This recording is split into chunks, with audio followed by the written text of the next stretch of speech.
दोस्तों कई सालों पहले कुछ मीम्स वायरल हुए थे जिसमें एक नोट पर लिखा हुआ था कि सोनम गुप्ता बेवफा है। राइट, तो ऐसे ही मीम्स अब वापस वायरल हो रहे हैं। हालांकि इस बार सोनम गुप्ता के लिए नहीं बल्कि सोनम की बेवफाई राजा हत्याकांड के चलते ये नोट वापस वायरल हो रहे हैं। मध्य प्रदेश इंदौर के राजा रघुवंशी हत्याकांड में जैसे ही उसकी पत्नी सोनम रघुवंशी का नाम सामने आया, लोग सन्न रह गए और फिर से सोशल मीडिया पर सोनम गुप्ता बेवफा है मीम्स की बाढ़ बढ़ गई। गुप्ता तो चाहे बेवफा थी या नहीं थी, लेकिन सोनम रघुवंशी जरूर राजा के लिए बेवफाई कर गई। तो आखिरकार 9 साल बाद ये 10 रुपए का नोट फिर से सोशल मीडिया पर वायरल का विषय बन रहा है। ये तो बात होगी जो सोशल मीडिया ट्रेंड चले उसकी। बाकी राजा रघुवंशी केस में अब तक लेटेस्ट अपडेट क्या आ रहे हैं, देखिए कुछ बड़ी खबरें। 3 झूठ बोलकर शक के घेरे में आई सोनम। अपने पति की हत्या के बाद साथ से बोली कि मेरा उपवास है, जबकि हकीकत ये थी कि होटल में भरपेट खाना खाया। मेघालय के मंत्री एल लालू हैक का यह कहना है कि राजा और सोनम का परिवार माफी मांगे क्योंकि इन्होंने मेघालय राज्य को बदनाम किया। सोनम को लेकर अभी बिहार पटना एयरपोर्ट पहुंची पुलिस। क्राइम ब्रांच ने बताया कि विशाल ने पहला वार किया था।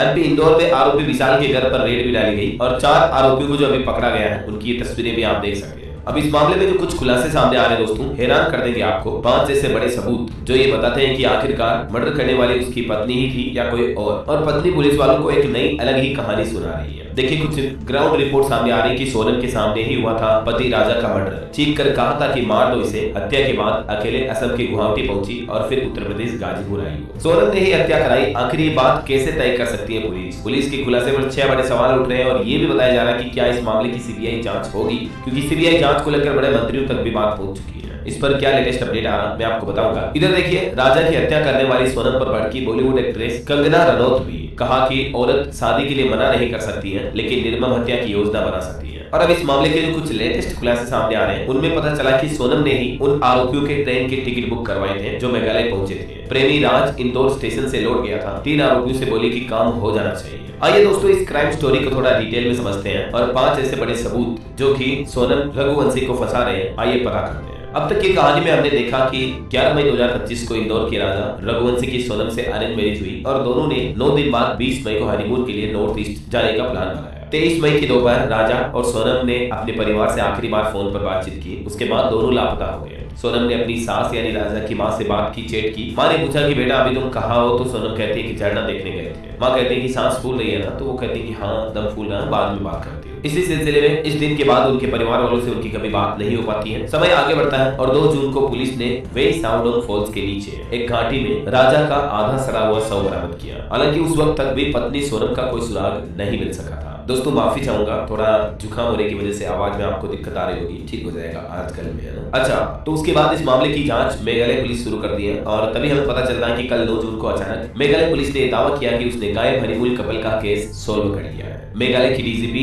ईदा सीसा नोग्राम ने बताया कि मेघालय में इंदौर की व्यक्ति की हत्या के सिलसिले में पत्नी समेत 4 लोगों को गिरफ्तार किया गया और पत्नी भी हत्या में शामिल थी। उसी ने किराए पर भाड़े पर हत्यारों को बुलाया था। तो ये जैसे ही मेघालय पुलिस डिक्लेरेशन करती है उसके बाद पूरी मीडिया में तबाही से आ जाती है। ना सिर्फ लोगों को सोनम गुप्ता बेवफा नजर आता बल्कि मुस्कान और साहिल जैसा केस भी वापस एक बार नजरों के सामने छाने लगता है कि आखिर एक पत्नी अर्धांगिनी अपने पति के साथ ऐसा कैसे कर सकती है। क्योंकि साहिल मुस्कान मामले में भी हमने देखा कि मुस्कान ने अपने पति सौरभ की साहिल के साथ मिलकर हत्या करके इस ड्रम में रख दिया था। तो सोशल मीडिया पर लोग ऐसी कुछ चर्चाएं करने लगे। अब पुलिस ने तो खुलासा कर दिया, लेकिन पुलिस के खुलासे पर कुछ सवाल उठे कि आखिर मर्डर का मकसद क्या था। मेघालय पुलिस ने अभी तक भी ये खुलासा नहीं किया कि राजा को मारने के लिए आखिर सोनम का मकसद क्या था, यानी राजा को क्यों मारा सोनम ने ऐसा। जबकि इधर सोनम के पिता और राजा के भाई का भी कहना है कि दोनों की शादी रजामंदी से हुई थी, राइट। लेकिन जहां तक रिपोर्ट्स अभी चल रही है उसमें बताया जा रहा है कि सोनम भी अपनी पिता की कंपनी में काम करने वाले एक कर्मचारी है। राज कुशवाहा नाम के शख्स से प्रेम करने लगी थी और जाहिर सी बात है जब प्यार के बीच में पति आया, घर वालों के दबाव में उसने शादी तो कर ली, लेकिन इसका प्लान था कि राजा को मैं कभी भी जिंदगी से हटा दूंगी। दूसरा सबसे बड़ा सवाल ये कि आखिर सोनम ने सरेंडर क्यों किया। मेघालय पुलिस के मुताबिक सोनम ने उत्तर प्रदेश के नंदगंज थाने में सरेंडर किया, जबकि यूपी पुलिस का कुछ अलग ही कहना है कि उसको रिकवर किया गया गाजीपुर में एक ढाबे के पास से। अब सोनम जो कहानी रच रही दोस्तों, उसके मुताबिक तो ये बात सामने आई है कि उन दोनों को जब वो घूमने गए थे तब कुछ लुटेरों ने उनके पति को मार दिया। सोनम जिस ढाबे से मिली उस ढाबा संचालक साहिल यादव को सोनम ने अपनी स्टोरी में बताया कि शिलोंग में उसके पति राजा रघुवंशी गहने चोरी कर रहे बदमाशों से भिड़ गए और इसी दौरान लुटेरों ने उन्हें मार दिया। मेघालय पुलिस ने जिस तरह से महज 10 घंटे में ताबड़तोड़ गिरफ्तारियां की और पूरे मामले का खुलासा किया, उस स्पीड पर भी अब सवाल खड़े हो रहे हैं। हालांकि कहीं न कहीं देखा जाए तो सोनम की इस कहानी पर एक सबसे बड़ा सवाल ये पैदा होता है कि जब बदमाशों ने उसके पति को मार दिया, वो वहां से बचकर भाग गई या बदमाश उसको कहीं छोड़कर चले गए, तो उसी वक्त वो पुलिस को कॉल कर सकती थी। उसी वक्त उसको इस घटना के बारे में पुलिस को इन्फॉर्म करना चाहिए था। आखिर 23 मई के बाद 9-10 जून यानी ऑलमोस्ट देखा जाए तो उसको 15 से 20 दिन हो गए इस घटना के बाद, और अब पति ये कहानी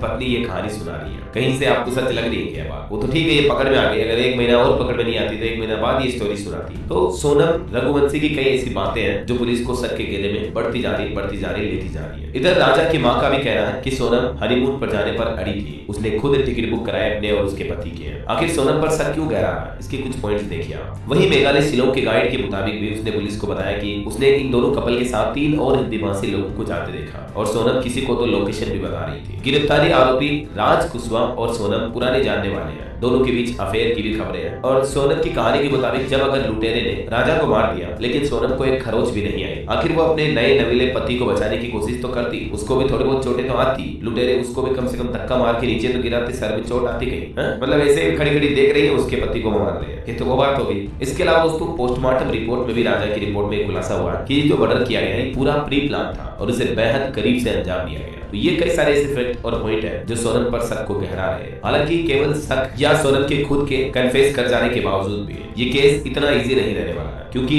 मेघालय पुलिस की जिम्मेदारी होगी कि पूरे केस की इन्वेस्टिगेशन करे और वो सबूत इकट्ठा करे जो सोनम को वाकई में आरोपी करार देने के लिए एनफ हो। और अभी तक की जो स्टोरी सामने आ रही है उसके मुताबिक सोनम जो कि 24 साल की है, उसने अपने पति राजा और खुद की फ्लाइट के टिकट बुक कराए और 4 आरोपियों जिसमें राज कुशवाहा जो कि 19 साल का अभी, आकाश राजपूत 23 साल, आनंद कुर्मे 21 साल और विशाल चौहान, इन चारों का ट्रेन टिकट कराया। ठीक है, सोनम राजा को जबरदस्ती गुवाहाटी स्थित कामाख्या देवी दर्शन के लिए भी ले गई थी। शादी के बाद सोनम अपने मायके में ही रहती थी। इस दौरान उसने 2 सिम कार्ड खरीदी। प्रेमी राज कुशवाहा सोनम के पिता की दुकान पर काम करता था और इसलिए सोनम ने आसानी से एक सिम कार्ड राज को दे दिया और दूसरा अपने पास रख लिया। ठीक है, अब बात है 20 मई की, जब राज रेलवे स्टेशन पहुंचा तो उसका मन बदल गया और वो ट्रेन में बैठा ही। तब राज ने सिम कार्ड दोस्त विशाल को दे दी और इसके बाद सोनम की बातचीत विशाल से ही हुई थी। विशाल ने सोनम को बताया कि राज उनके साथ नहीं आया है, उसने बाकी आरोपियों को भी जाने से मना कर दिया, लेकिन इस पर सोनम नाराज भी हुई और फिर कहा कि प्लान के मुताबिक ही पूरा काम हो जाना चाहिए। देख रहे हो, मतलब स्टोरी की मास्टरमाइंड पूरी ये है। ये जानकारी पूरी इंदौर क्राइम ब्रांच के एक अफसर की तरफ से बताई गई है और उन्होंने बताया कि इन सभी बिंदुओं पर मेघालय पुलिस जांच भी कर रही है। अगर इस कहानी के, इस स्टोरी के तार सभी एक दूसरे से डॉट्स कनेक्ट होते हैं तो जाहिर सी बात है सोनम को आरोपी सिद्ध करना ज्यादा आसान होगा। वहीं मेघालय पुलिस प्रमुख के मुताबिक जो शिलोंग में राजा रघुवंशी की हत्या उसी की पत्नी सोनम रघुवंशी ने करवाई थी, उस मामले पर एक बात ये भी सामने आई कि सोनम ने अपने प्रेमी से कहा था कि वो शादी अपने पिता की मर्जी से कर रही है। ठीक है, लेकिन वो जब चाहे राजा को रास्ते से हटा दी और उसने राजा की हत्या के लिए प्रेमी के दोस्तों को 50,000 रुपए की सुपारी भी दी थी। बताया जा रहा है कि वो अपने प्रेमी को कपड़े दिलाती थी, घुमाने भी ले जाती थी। जो वो राज कुशवाहा नाम का शख्स है ना, जो कि शकल से ही मैं तो कहता हूँ नशेड़ी लग रहा है, उससे अच्छा तो वो कितना प्यारा है, इसका जो पति बना वो देखने में कितना अच्छा है। देख रहे हो, राजा की शक्ल सूरत देखो और राज कुशवाहा की शक्ल देखो। हालांकि हमें किसी को उसकी शक्ल से नहीं तोलना चाहिए, लेकिन क्योंकि जब ऐसे अपराधों की बात आती है तो कहीं ना कहीं मेरा ये कंपेरिजन करना गलत नहीं है। आप खुद ही बताओ, राज कुशवाहा आपको अच्छा लग रहा है या राजा रघुवंशी अच्छा लग रहा है?